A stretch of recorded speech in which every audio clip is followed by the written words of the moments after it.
1977 में आर्पनेट अभी तक यूनिवर्सिटीज और रिसर्च सेंटरों के लिए एक तरीके का खिलौना ही था और अभी भी उसमें से कुछ नया और उत्पादक आना बाकी था। यूनिवर्सिटीज भी अभी तक इस नेटवर्क को अच्छे ढंग से समझ नहीं पाई थी और ना ही वे आपस में एक अच्छा संपर्क स्थापित कर पाई थी। हालांकि यह समय वह भी था जब किसी यूनिवर्सिटी में एडमिशन लेने से पहले किसी भी विद्यार्थी को इंटरनेट आना एक तरीके की आवश्यकता बन गई थी। पर्सनल कंप्यूटर उस समय तक उनके शुरुआती चरण में थे। एप्पल एक अभी आया ही था और पहला IBM PC उसके 4 साल के बाद लॉन्च हुआ था। यह दिन था 12 अगस्त 1981 और जब यूनिवर्सिटीज और अलग अलग कंप्यूटर कॉरपोरेशन इंटरनेट टेक्नोलॉजी के ऊपर अलग प्रयोग करने में व्यस्त थे, उस समय शिकागो की गलियों में कुछ अलग ही हो रहा था।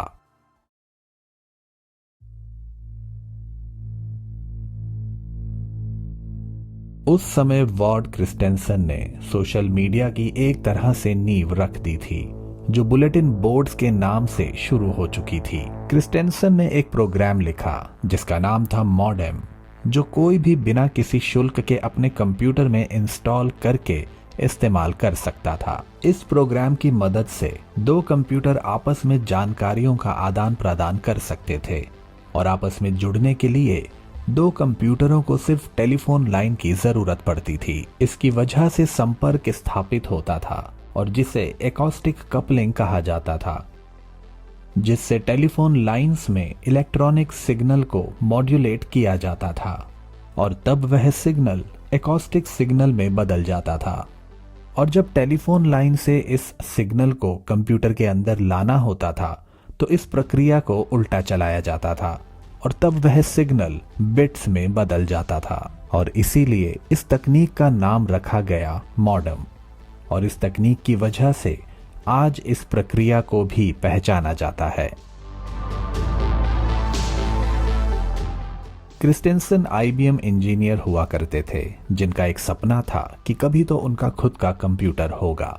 उस समय बड़े कंप्यूटर जिनको मेन फ्रेम कहा जाता था काफी महंगे हुआ करते थे। यह 1970 के दशक की बात है जब एक IBM में काम करने वाले इंजीनियर के लिए भी कंप्यूटर बहुत ज्यादा महंगे हुआ करते थे और इतने बड़े हुआ करते थे कि उनको अपने घर पर नहीं रखा जा सकता था। हालांकि पर्सनल कंप्यूटर का समय भी आया जिसका इंतजार करोड़ों लोग कर रहे थे। जनवरी 1974, उस समय क्रिस्टेंसन न्यूयॉर्क में थे और पढ़ाई कर रहे थे। एक सेमिनार चल रहा था जो लार्ज स्केल इंटीग्रेशन सर्किट्स के ऊपर हो रहा था। उसी सेमिनार में छात्रों को 8008 चिप दिखाई गई जो इंटेल का पहला माइक्रो प्रोसेसर था। 8008 आधुनिक जमाने के पेंटियम कंप्यूटर में लगने वाली पहली चिप थी जो ऐसे सर्किट थे जिसमें एक बेसिक कंप्यूटर की सारी विशेषताएं थी। और इस सेमिनार में ही क्रिस्टेंसन ने अपना सवाल पूछा कि क्या आप सही में इन सर्किट के इस्तेमाल से एक कंप्यूटर बनाने वाले हैं, तो उनको जवाब में हाँ मिला और यहीं से उनको पता चला कि पर्सनल कंप्यूटर में पढ़ने के लिए उनको ट्रांजिस्टर टू ट्रांजिस्टर लॉजिक से शुरुआत करनी पड़ेगी। और इसके बाद उन्होंने कुछ पुराने सर्किट खरीदे और अपने प्रयोग करना शुरू किया। और इस प्रयोग को करने के लिए क्रिस्टेंसन ने ऑल्टेयर का पुराना कंप्यूटर लिया।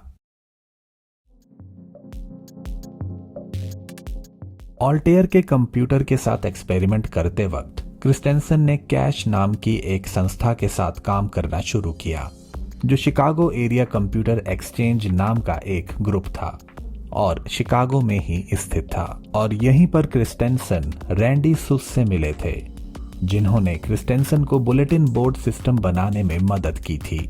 और 1978 में ही ये पहला बुलेटिन बोर्ड था जिसमें संदेशों को इलेक्ट्रॉनिक रूप से एक जगह से दूसरी जगह भेजा जा सकता था। 1970 में ही क्रिस्टेंसन ने CP/M ऑपरेटिंग सिस्टम का इस्तेमाल करना शुरू किया और उन्होंने इस ऑपरेटिंग सिस्टम की मदद से कुछ कमांड लिखी जिससे फ्लॉपी के डेटा को एक ऑडियो कैसेट में ट्रांसफर किया जा सकता था। और ऐसा उन्होंने फ्लॉपी डिस्क के डेटा की बिट्स को ध्वनि तरंगों में बदल कर किया और इस तरह से पहला मॉडेम बनाने की शुरुआत हुई। मॉडेम सबसे पहले कैश ग्रुप के सदस्यों ने इस्तेमाल करना शुरू किया और धीरे धीरे यह बहुत ज्यादा जगह पर फैल गया और कंप्यूटर विज्ञान में इसे बहुत ही कम समय में बहुत ज्यादा लोग इस्तेमाल करने लग गए। हालांकि इसका एक अपडेटेड वर्जन भी आया जिसका नाम था एक्स मॉडेम। इसे भी क्रिस्टेंसन ने ही लिखा था, लेकिन इस बार उनके साथ थे कीथ पीटरसन और इस तरह से काफी बदलाव के साथ एक्स मॉडेम ने बहुत से लोगों का ध्यान अपनी तरफ आकर्षित किया, क्योंकि इसकी मदद से बहुत सी प्रोग्रामिंग भाषाओं पर भी काम किया जा सकता था और इस समय तक प्रोटोकॉल भी काफी बेहतर हुए थे, जिसकी वजह से ज्यादा डेटा एक समय में दूसरे कंप्यूटर में ट्रांसफर किया जा सकता था। उस समय के हैकर्स ने मॉडेम और एक्स मॉडेम को भी हैक किया ताकि इसमें नए फीचर्स डाले जा सकें, जैसे प्रोग्राम की त्रुटियों की जांच करना और एक से ज्यादा फाइल्स को ट्रांसफर करना।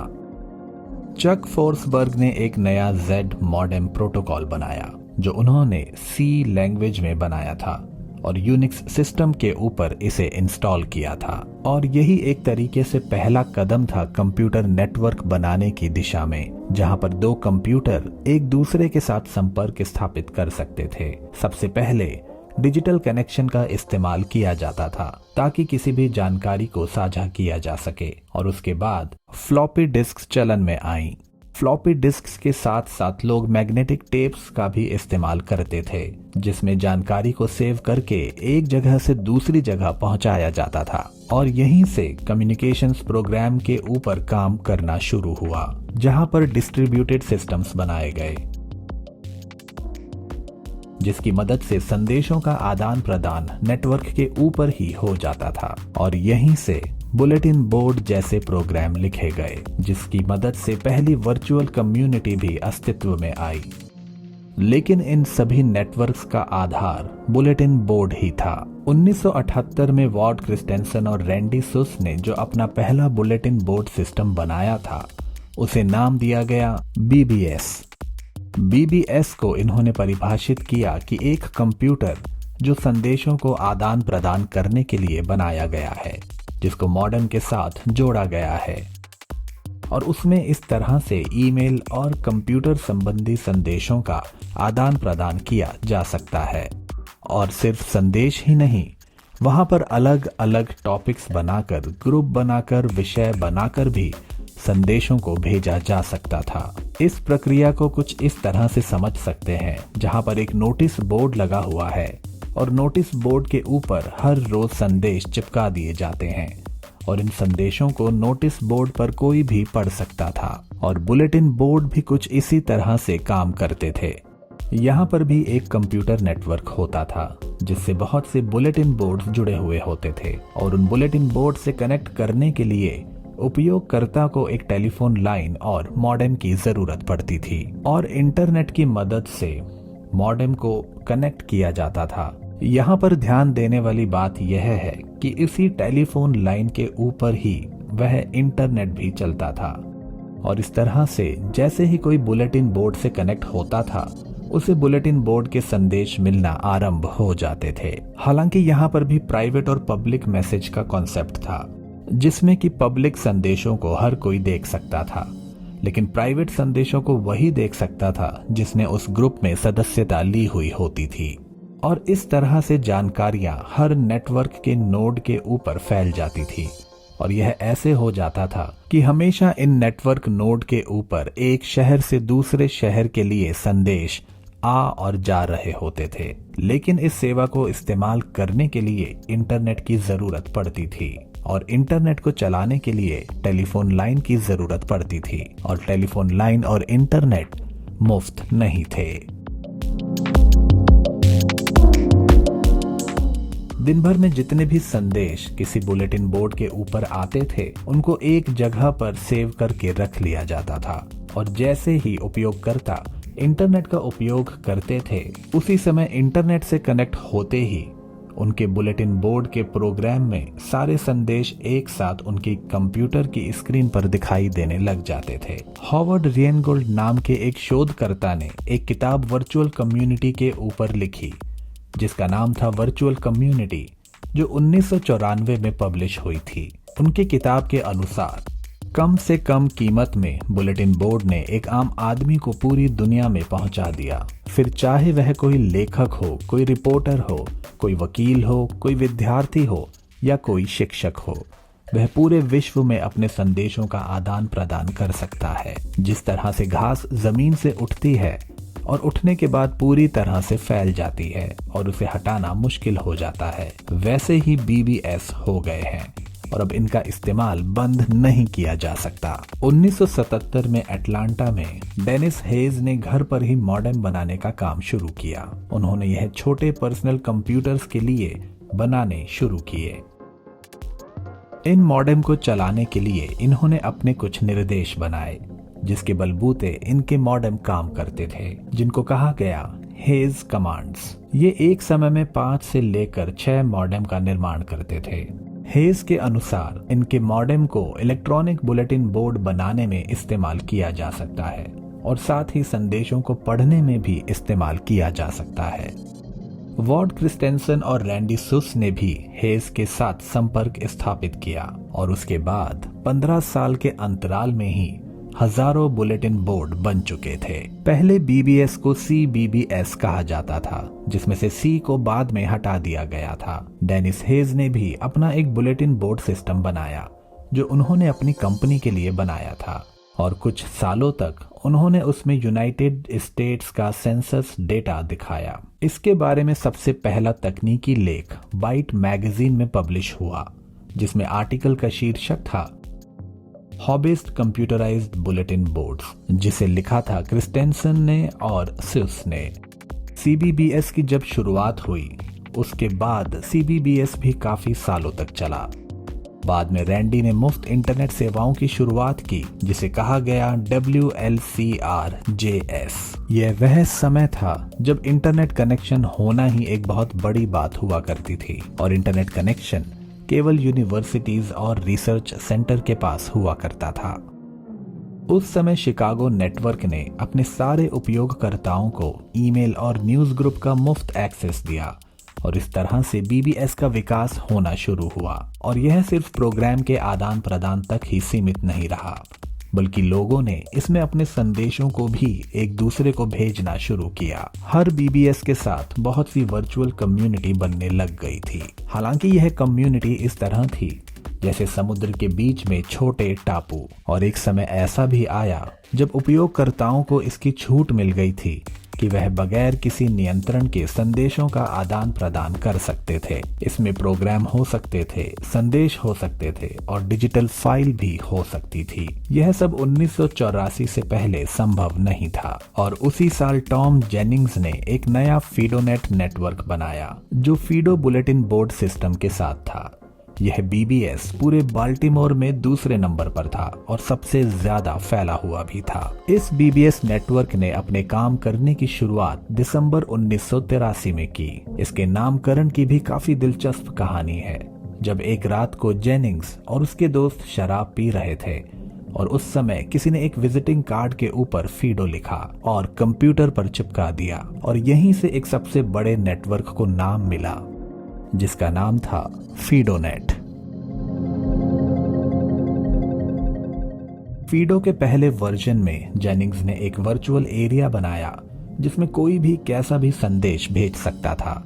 इसे नाम दिया गया एनार्की और जेनिंग्स ने अपने उपयोगकर्ताओं को बताया कि वह इसे चाहे जैसे उपयोग में ला सकते हैं। हालांकि जेनिंग्स लकीर के फकीर वाले सिद्धांतों से काफी दूर थे और जो भी लोग उनसे पहली बार मिलते थे वे आश्चर्यचकित हुए बिना नहीं रह पाते थे। ये किसी भी तरीके की सेंसरशिप का विरोध करते थे और फ्री एक्सप्रेशन ऑफ आइडियाज को सपोर्ट करते थे। इन्होंने पूरे फीडो बीबीएस मैनेजमेंट पॉलिसी की नींव रखी। देखने में यह उस नेटवर्क के समान था जिसके नियम खुद उसके उपयोगकर्ता बनाते थे। इसी को लेकर जेनिंग्स ने एक बार कहा था कि उनके उपयोगकर्ता जिस तरह से चाहें बीबीएस का इस्तेमाल कर सकते हैं और अपने इसी रवैये पर वह 8 साल तक अडिग रहे। लेकिन इसके अलावा भी इनके 2 नियम थे कि आप किसी का अपमान नहीं करेंगे और आप किसी के अपमान से भी नाराज नहीं होंगे। सबसे पहले फीडोनेट नोड्स आईबीएम के कंप्यूटर पर इंस्टॉल की गई थी, जिसके ऊपर डॉस का वर्जन 2 चल रहा था और इस तरह से कोई भी वह व्यक्ति फीडोनेट का इस्तेमाल कर सकता था जिसके पास एक पर्सनल कंप्यूटर है और एक मॉडेम है। इस तरीके के नेटवर्क को भी जमीनी स्तर से उठाया गया था, जहां पर बहुत ही सामान्य से लोगों ने अपने कंप्यूटर को अपने दोस्तों के कंप्यूटर के साथ जोड़ा और संदेशों को एक दूसरे तक भेजा। शुरुआत में यह सब एक शौक के तौर पर किया जा रहा था, लेकिन बाद में इसे एक नेटवर्क में बदल दिया गया। हालांकि फोन बिल हमेशा से ही एक तरीके की समस्या थी, क्योंकि इंटरनेट को इस्तेमाल करने का बिल फोन लाइन से होकर ही आता था। लेकिन बीबीएस प्रोग्रामर्स ने ऐसे प्रोग्राम भी लिखे थे जो कम समय में ज्यादा संदेशों को एक कंप्यूटर से दूसरे कंप्यूटर तक पहुंचा देते थे। इस तरह के नेटवर्क को एक दूसरे से जुड़ने के लिए हमेशा फोन लाइन की जरूरत पड़ती थी, लेकिन पैकेट रेडियो नाम की टेक्नोलॉजी ने एक और समस्या का हल कर दिया था, जिसकी मदद से किसी भी नेटवर्क पर रेडियो से भी जुड़ा जा सकता था। ये उन देशों के लिए काफी अच्छा था जहां पर फोन कनेक्शन नहीं हुआ करते थे। इस समय तक टॉम जेनिंग्स का बनाया हुआ नेटवर्क पूरे विश्व में फैल चुका था। 1998 में फीडोनेट नेटवर्क को इंटरनेट से जोड़ा गया और इस तरह दो नेटवर्क के बीच में ईमेल का आदान प्रदान भी शुरू हो गया। शुरुआत में फीडोनेट को कुछ 10,000 से ज्यादा उपयोगकर्ता इस्तेमाल कर रहे थे और 2 साल के बाद 60,000 बुलेटिन बोर्ड बनाए जा चुके थे और अकेले अमेरिका में 50 ऐसे सर्वर थे जो वेबसाइट्स का काम देखा करते थे। फीडोनेट की उपयोगिता और लोकप्रियता का अंदाजा इस बात से भी लगाया जा सकता था कि 1993 के ग्राफिकल ब्राउजर के आने तक इंटरनेट में फीडोनेट टेक्नोलॉजी ही चला करती थी।